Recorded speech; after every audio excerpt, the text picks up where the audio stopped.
भाई का चलिए भाई चर्चा करते हैं शुरू। कल हम लोगों ने पढ़ा था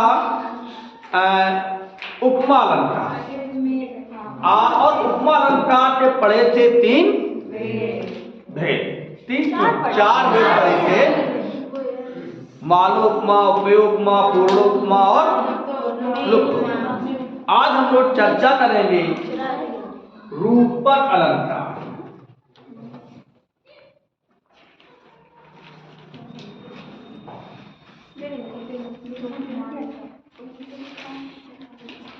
जहां परिभाषा है इसकी, जहां उपमेय में उपमान का भेद रहित आरोप,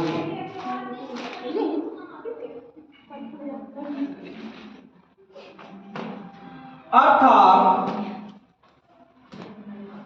हमारे एक सर जी थे, वो अर्थात का बहुत प्रयोग करते थे, यही पढ़ाते थे वो तकिया कलाम। हाँ, अर्थात उपमेय को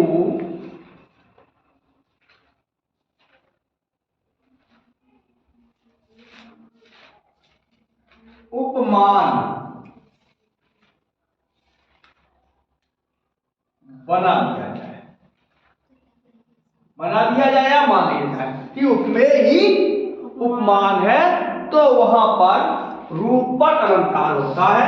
ये इसकी है परिभाषा, जिसको हम कहते हैं डेफिनेशन। अंग्रेजी नहीं आती मुझे, ध्यान रखना। तो जहां उपमेय में उपमान का भेद रहे, यानी उपमेय और उपमान एक ही हो जाए,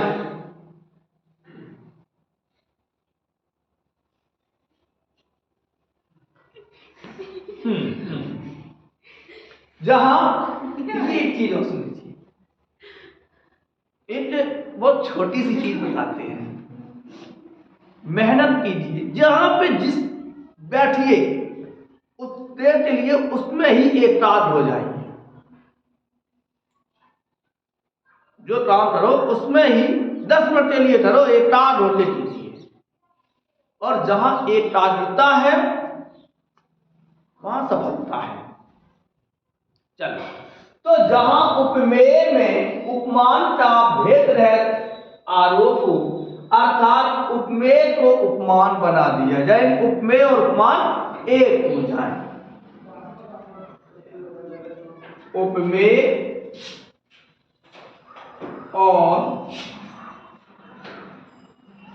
उपमान एक बन जाए, इनमें कोई भेद ना हो। उपमेय और उपमान में कोई भेद ना हो, यानी मौसा और पापा एक से हो जाए। समझ में आई? हाँ, कि मौसा और पापा में कोई अंतर ना रहे, तो समझ लो रूपक अलंकार। तो क्या है? रूपक अलंकार है। जैसे चरण कमल बंदो हर नाई, चरण कमल बंदो हर राई, चरण कमल बंदो हर राई। अच्छा, चरण और कमल हमने उपमा में पढ़ा था, हरिपद कोमल कमल से, लेकिन यहां हम कह रहे हैं चरण कमल, चरण को कमल, हाँ, चरण रूपी कमल, चरण रूपी कमल। अच्छा, आप ये भी कह सकते हैं, हे प्रभु हम आपके कमल रूपी चरण, कमल रूपी चरण, चरण रूपी कमल या कमल रूपी चरण, अर्थ में कोई परिवर्तन नहीं पड़ेगा। तो जहां पे, अब यहां पे देखिए, चरण उपमेय है, कमल उपमान है।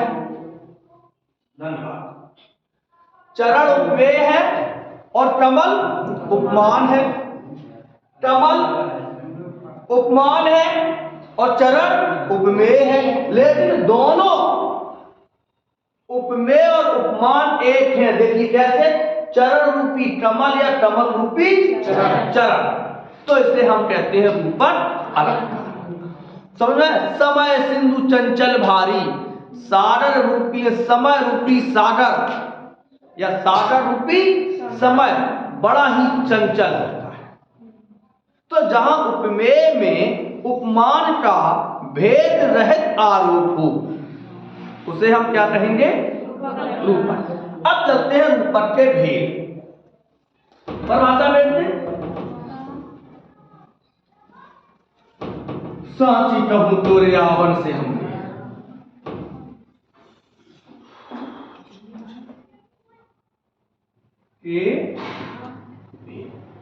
अच्छा कितने भेद होते हैं रूपक के? कितने भेद होते हैं? तो भैया रूपक के 3 भेद होते हैं। कितने भेद होते हैं? 3। हिंदी में 3 भेद। पहला होता है शांत रूपक। शांत रूपक।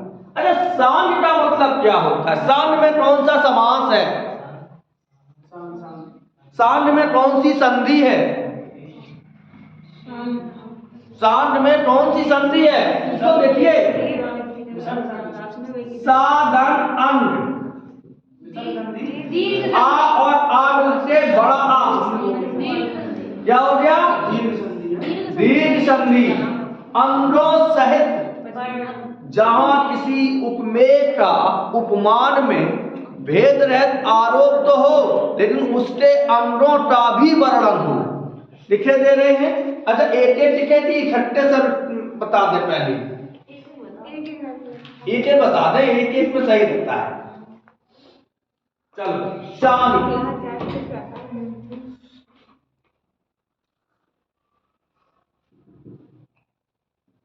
जहां उपमेय का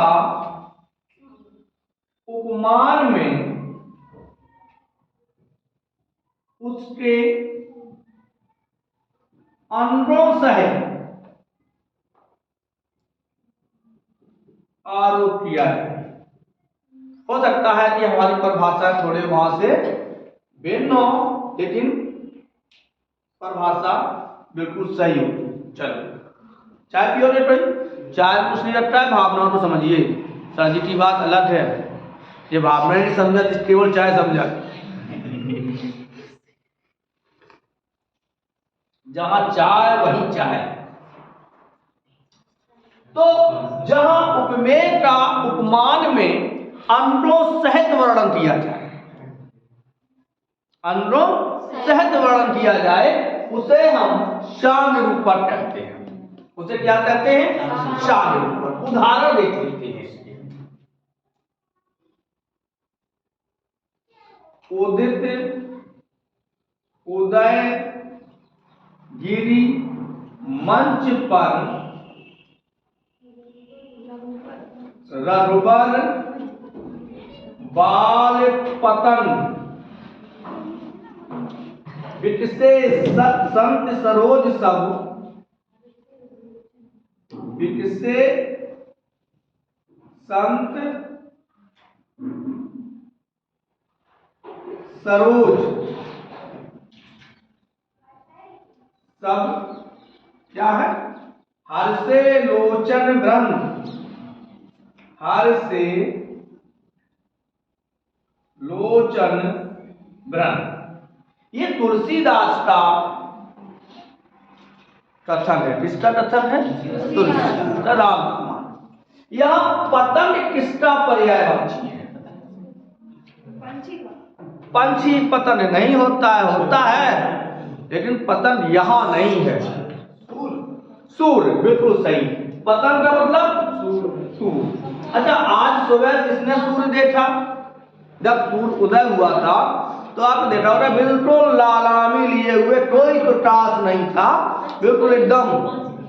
तो उदित उदय गिरी मंच पर, यहां जो मंच है जहाँ जो मंच बना है, जहाँ धनुष रखा है, वहां जब वो पहुंचे तो उदयाचल पर्वत पर ऐसा लगा कि उदयाचल पर्वत पर प्रातःकालीन सूर्य उदय हुआ। राम कैसे? राम में किसका आरोप किया गया? सूर्य का आरोप। या सूर्य में किसका आरोप किया गया? राम क्या है? सूर्य है। सूर्य क्या है? राम है। जब सूर्य उदय होता है तो क्या होता है? संत कमल खिल जाते हैं। तो यहां पर संत रूपी, सज्जन रूपी कमल विकसित हो गई, उनके चेहरे खिल गई। हर्षे लोचन भ्रम। लोचन में किसका आरोप किया गया? भंवरे का आरोप किया गया। लोचन माने नेत्र। नेत्र कैसे? जब कमल खिलेंगे तो उनपे भंवरे गुंजा करेंगे। तो हर्षे लोचन भ्रम, जो नेत्र रूपी भंवरे थे, वो राम के रूप का स्पान करने लगे, राम के सौंदर्य के आसपास घूमने लगे, यानी राम को देखने लगे। तो वो क्या कहलाया? शांत। एक घूट चाय पी लिया करें, चाय में पड़ा।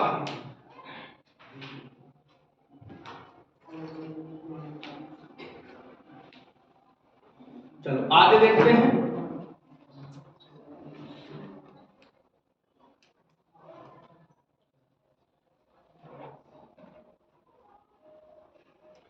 आगे बढ़ते हैं। तो शांत पर समझ में आया।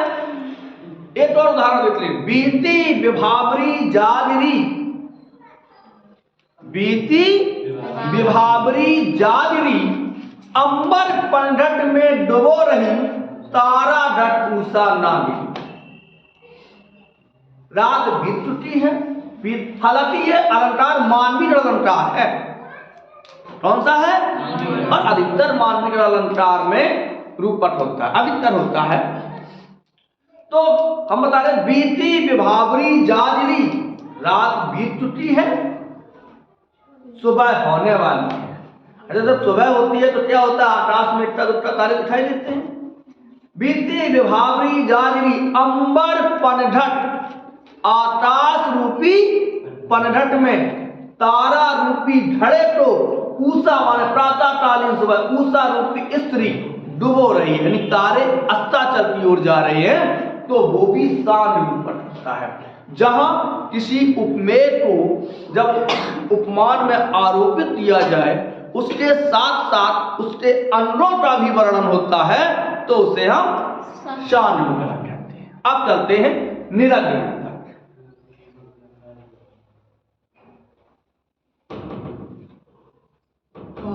राम तुम्हारी जय हो, हमारी जय कैसी हो।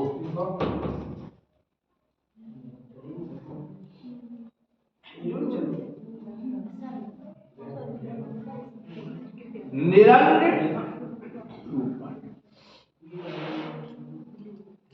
निरंग में कौन सी संधि है?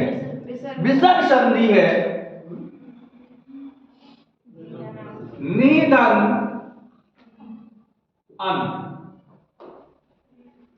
जैसे निधन आशा शब्द हो जाता है निराशा, और वैसे ही निधन अंग, नि माने होता है बिना, बिना अनरोटी।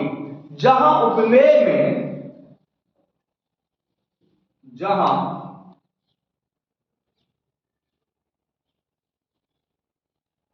उपमेय में उपमान का केवल आरोप किया जाए, जहां उपमेय में उपमान का केवल आरोप किया जाए, उसे हम निरंग रूपक कहते हैं। उसे क्या कहेंगे हम? निरंग रूपक।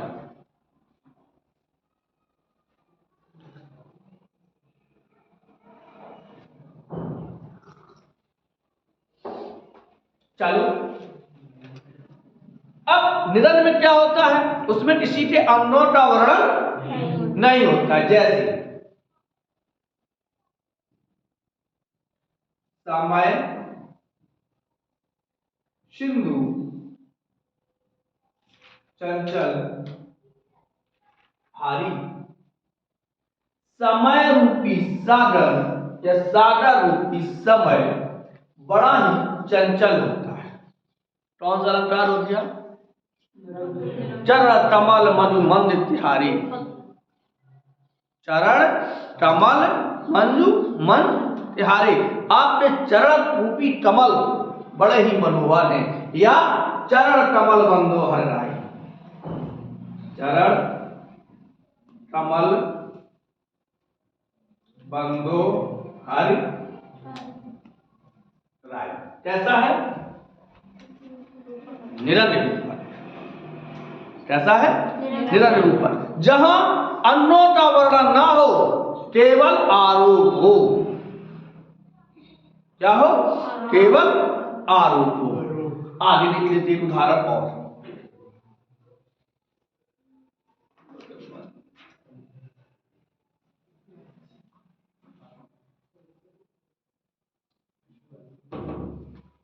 ओ चिंता की पहली रेखा।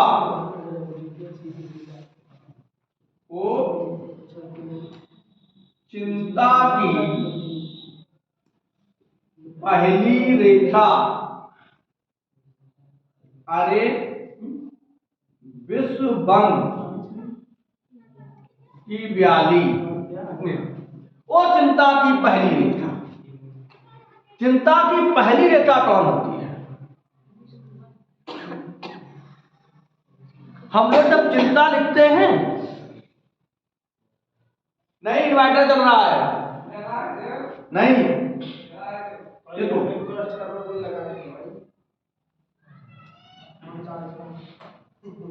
चिंता पे जो छोटी की मात्रा चढ़ती है, तो वो चिंता पर चढ़ने वाली, चा पर चढ़ने वाली पहली रेखा। रेखा तो है ये।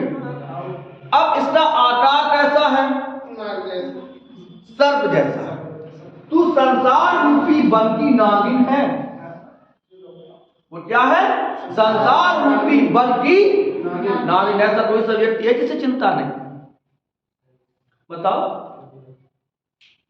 है तो ऐसा व्यक्ति जिसको चिंता ना हो? हमें यही चिंता आती है जब चाय खत्म नहीं भाई। हमें चिंता है। कोई भी व्यक्ति ऐसा नहीं है इस दुनिया में जिसको चिंता ना। पढ़ता है यार, ब्याह की चिंता हो जाएगी, पढ़ जाए तो ब्याह तो हो ही। बिल्कुल सही बात है, ब्याह की चिंता है। जब आप कह सकते हो कि नौकरी चिंता नहीं है तो पढ़ता है तुम्हारा, और लगता क्या कर रहे हो? पुलिस की तैयारी कर रहे हो। लगता होनहार है, चलो ब्याह। तो ये था निरंजन रूप। अगला आता है परम्परिक रूपा। अरे लड़ते ही नहीं, हम तो ब्याह के लिए सभी पढ़ा। सही कह रहे हैं आप, बिल्कुल 99%। शादी के लिए ही पढ़े हम, शादी के लिए ही पढ़े तो भाई नहीं। चलो आगे बढ़ते हैं। इसके बाद आता है परम्परिक रूपा। परम्परिक रूप।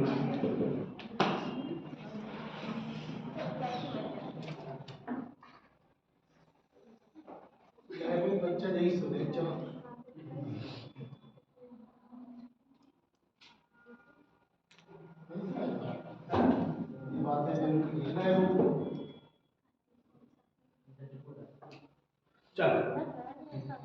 परम्परिक रूपक क्या होता है? जब एक रूपक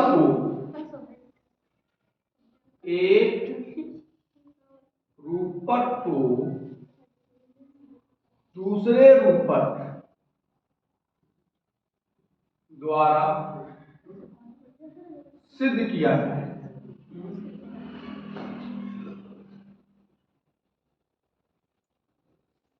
एक रूपक, तो देखो हम आपको बार बार कहते हैं कि हो सकता है कि मेरी परिभाषाएं किताबों से भिन्न हो, लेकिन समझ में आना चाहिए। ठीक, रूपक तो समझ गए।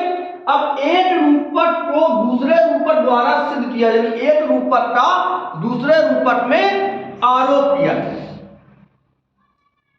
एक रूपक का दूसरे रूपक में आरोप किया जाए तो उसे हम परम पालित रूपक कहते हैं। प्रेम अतिथि द्वार खड़ा, प्रेम अतिथि अतिथि द्वार खड़ा, हृदय कपाट खोल दो तुम। प्रेम अतिथि द्वार खड़ा, अतिथि है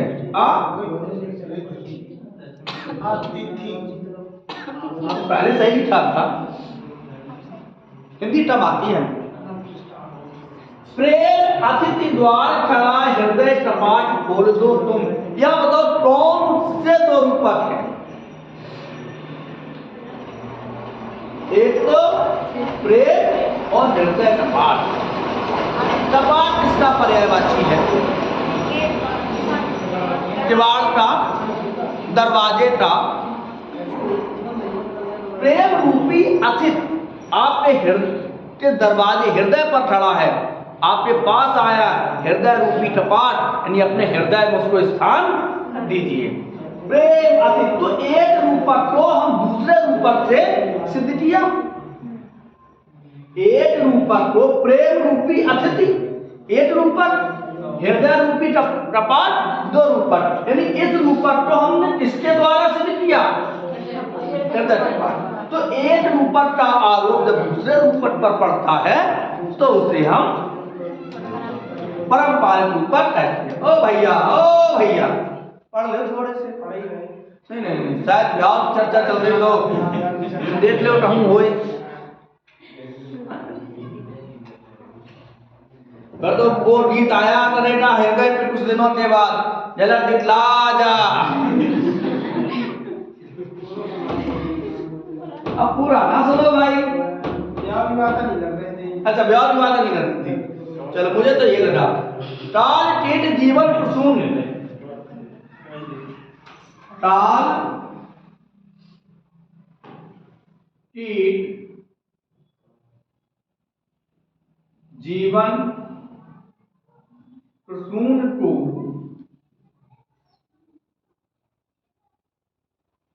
क्रमशः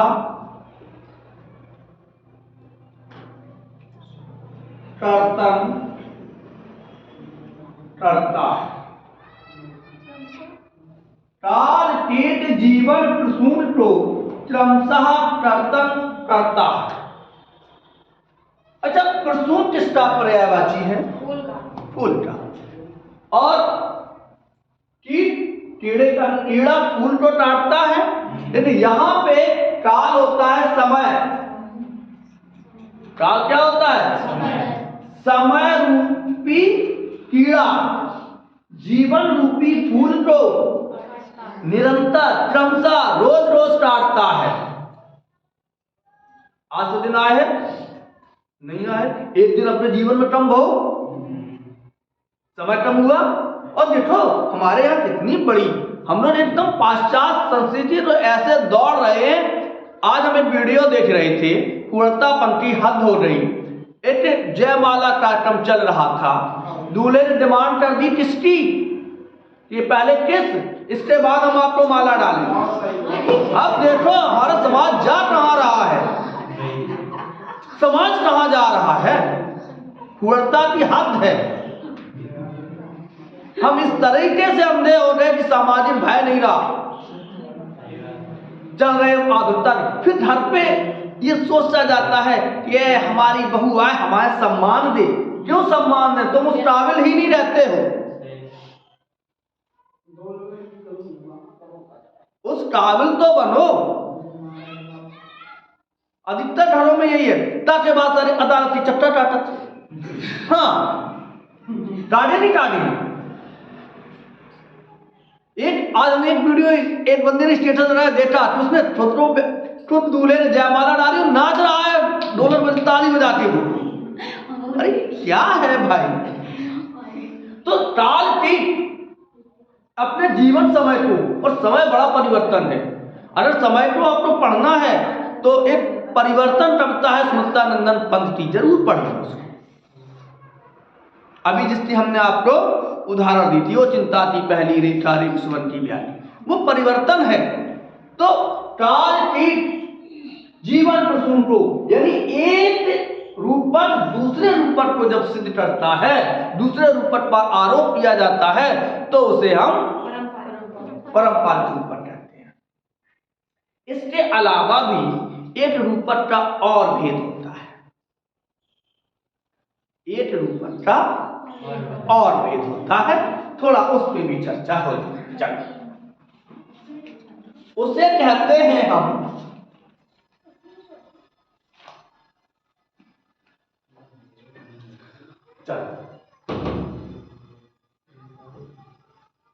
तो रूपक के तो 3 भेद हो गए, कौन कौन से?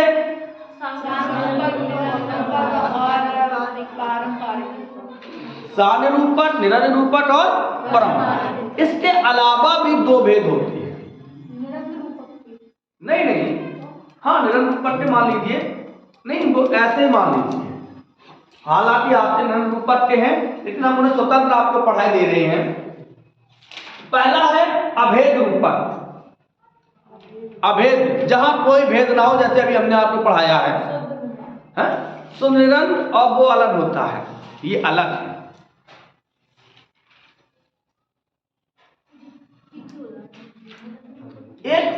एक ऐसा रूपक होता है जैसे मुठ चंद्रमा है, अभेद रूपक है, हम निरनिरूपक कर दिया। लेकिन एक होता है तद्रुप रूपक।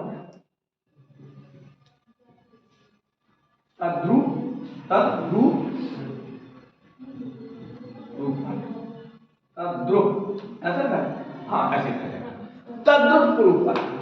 अच्छा, तद्रुप रूपक क्या होता है? तद्रुप रूपक का मतलब क्या होता है? तद्रुप, तत् माने होता है तत् धन रूप, उसके समान ही रूप, दोनों में। अब सुन लो, तद्रुप रूपक दोनों में, पूरी परिभाषा लिख दे तो सही है।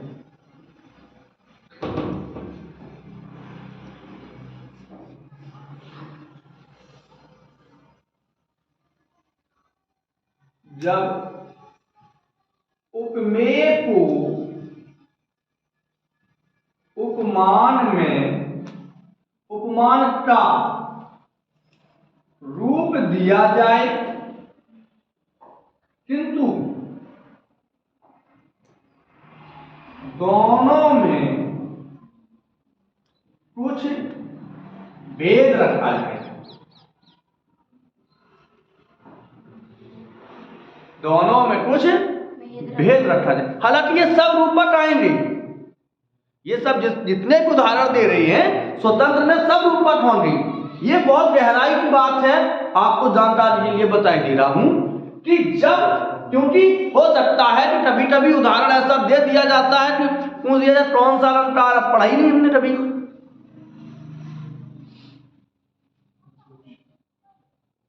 मुख्य दूजा चंद्र है। देखो, मुख्य दूजा का मतलब दूसरा, चंद्र का मतलब चंद्र है। अगर हम कहते हैं मुठ चंद्र है तो क्या हो गया? देखो पहले सुनो, मुठ चंद्रमा के समान है, उपमा हो गया। मुठ चंद्र है, रूपक हो गया। मुठ दूजा चंद्र है। अब उपमेय और उपमान में आरोप तो कर दिया, लेकिन एक बना दिया, लेकिन दोनों में भेद रखा गया, दोनों में। मुठ अलग है, चंद्र अलग है, तो कहने तात्पर्य वो इतना सुंदर है, मुठ की तुलना न होता है, मुठ को दूसरा चंद्रमा, मुठ को दूसरा चंद्रमा मान लिया। आगे और देख लेते हैं, एक आध उदाहरण मिल जाएगा।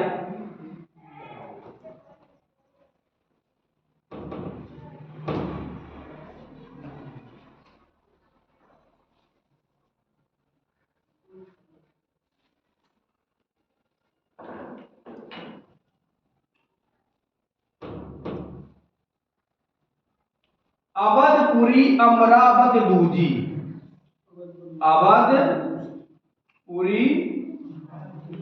अमरावत दूजी, दशरथ दूजो इंद्रमही पर, दशरथ दूजे इंद्रमही पर। अवधपुरी अयोध्या, साकेत, अमरावती स्वर्ग, स्वर्ग का पर्यायवाची है अमरावती, स्वर्ग का पर्यायवाची क्या है? अमरावती। अवध, अयोध्या, साकेत लिखा है, देख लो यह साकेत नदी गगन से मिलने जा रही। तो अमरावती, अवधपुरी अमरावत दूजी, पृथ्वी पर जो अयोध्या है वो दूसरा स्वर्ग है। एक ही माना लेकिन दोनों में भेद रखा, एक स्वर्गलोक है और एक मृत्युलोक में है, लेकिन दूसरा है दशरथ। अब जब अमरावती का राजा कौन होता है? अमरावती का स्वर्ग का राजा इंद्र होता है। तो दशरथ पृथ्वी पे, क्योंकि अयोध्या के राजा दशरथ और दूजे इंद्र, वो दूसरे इंद्र हैं, यानी दोनों एक हैं लेकिन थोड़ा सा भेद है, तो इसे हम तद्रूप रूपक कहते हैं। समझ में आया भैया? अच्छा, निरन के दो भेद हो जाते हैं, शुद्ध निरन और माला निरन। एक तो शुद्ध निरन रूपक और माला निरन रूपक, तो इतने गहराई पढ़ने की आवश्यकता नहीं है। तो आज हम लोगों ने क्या पढ़ा? रूपक अलंकार और रूपक के भेद। जहां उपमेय में उपमान का भेद रहता रूप होता है उसे हम कहते हैं। और अंकुरित गर्भ तर भारी,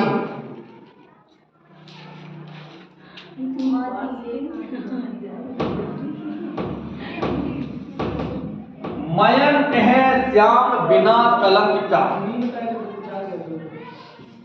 मयंक है श्याम बिना कलंक का। बताओ भाई कौन सा अलंकार होगा? रूपक होगा, इसमें किसी अंग का वर्णन नहीं है तो निरंतर रूपक हो जाएगा। कि श्याम जो है वो चंद्रमा है लेकिन निष्कलंक, बिट्टा कोई दाग नहीं है, कोई दाग नहीं है। आगे देख लेते हैं। एक हमने बताया था अंबर पंडट में डुबो रही तारा का टूसा नानी। तो आज हम लोगों ने रूपक अलंकार पढ़ा।